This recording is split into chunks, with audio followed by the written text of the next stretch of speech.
If you want to enable the pen or draw tool in Microsoft Word, you're in the right place. In this video, I'm going to show you exactly how to turn on the Draw tab so you can start using pen tools, highlighters, and inking features inside Word. This is super useful if you want to annotate documents, mark up notes, sign files, or just write directly on your page. And before we get into it, if this tutorial helps you out, make sure to hit that like button and subscribe for more quick Microsoft Word tips and software tutorials. Alright, let's jump right in. First, open Microsoft Word on your computer and make sure you're inside the app. Once Word is open, look up to the top left corner and click File. This opens the main menu where you can access your Word settings. From there, scroll all the way down and click Options. This is the section where you can change how Word looks and behaves. Now, a new Word Options window will appear. On the left-hand side, you'll see a list of categories. Click Customize ribbon. This is where Word lets you control which tabs appear across the top of your screen.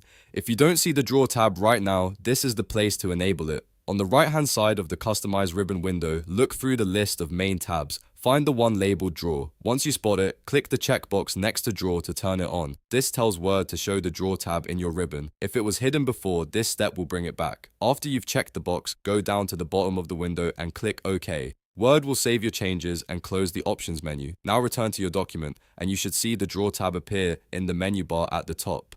Once the Draw tab is visible, click it and you'll have access to the pen and drawing tools available in Word. Depending on your version of Word and your device, you may see different options like pens, pencils, highlighters, erasers, and selection tools. From there, you can choose the tool you want and start drawing or writing directly in your document. If you're using a touchscreen device or a stylus, this is especially helpful because it lets you write naturally on the page. Even if you're not using a touch device, Word still gives you drawing options that can be useful for highlighting or marking content. If the Draw tab still doesn't appear, double check that you clicked OK after enabling it, and make sure you're signed into the correct version of Microsoft Word. So just to recap, open Word, go to File, choose Options, click Customize ribbon, check the Draw box, and hit OK. That's all it takes to enable the pen or draw tool in Microsoft Word. If this video helped you, please give it a like, subscribe to the channel, and turn on notifications so you don't miss the next Word tutorial. Thanks for watching, and I'll see you in the next one.